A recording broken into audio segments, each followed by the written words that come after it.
Hey team, welcome back to the channel. You know what we do here. We break down the science so you can train smarter, stay injury-free, and crush your running goals. Today's topic, one that haunts runners, runner's knee or patellofemoral syndrome. Especially if you're training for a marathon, this is something you want to avoid at all costs. So today we're going to talk about what it is, why it happens, and most importantly, how to prevent it. And all of this while you're prepping for your race.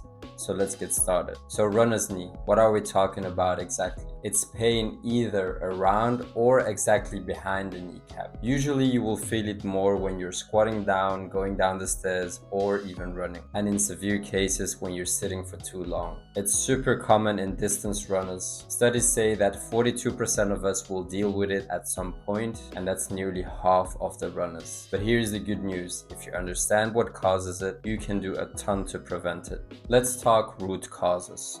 First up, overuse. That sudden jump in weekly mileage is a huge red flag. Then there's weakness in the hips and in the quads, especially in the glutes. If those aren't doing their job, your kneecap can start tracking off, which creates friction and pain. Also, biomechanics. Things like overpronation, a rare foot strike, or a heavy heel strike can all mess with your gait. And don't underestimate your shoes. Worn out or unsupportive footwear can contribute to the problem big time. Alright, it's time to nerd out on some research. One study looked at recreational runners and tested different approaches: strength work, gait retraining, and education. All of them helped, but gait retraining, like adjusting your stride, had really solid long-term results. Another study found that even a small change in step rate, like 5 to 10%, can reduce knee pain right away. And finally, a paper that looked at training load, just learning how to manage volume properly, significantly reduced the risk of runner's knee. The takeaway here is that you don't need any fancy tech, just smart progressions, better movement, and a little of strength training.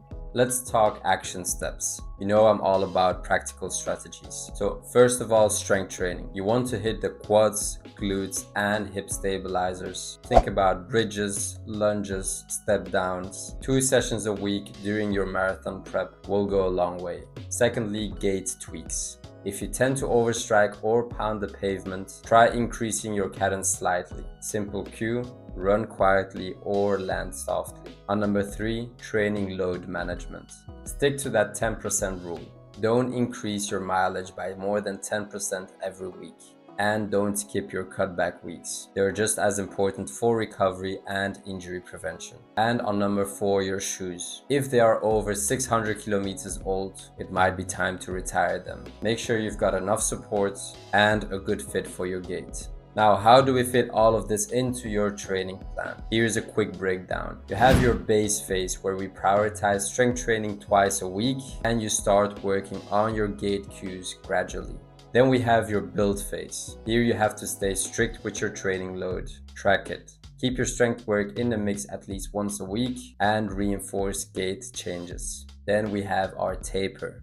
You need to scale back the mileage here and keep mobility high and recovery tight. Cross train if you need to offload. Things like swimming or cycling can keep your cardio up but still reduce the impact. So here are some common mistakes that people make when they're prepping for a marathon. They go too hard too soon, ignore pain signals, they skip strength work because they think it's not as important as running or just because they don't have enough time, and they run in worn out shoes. Trust me, those shortcuts lead to setbacks. So if you're prepping for a marathon, build strength, train smart, and protect those knees. And if you want a fully marathon prep guided program that includes everything we talked about in this video, check the link in the description. If you've dealt with runner's knee before, drop a comment down below. Let me know what helped or what questions you still may have. Don't forget to like, subscribe, and I will catch you guys in the next episode.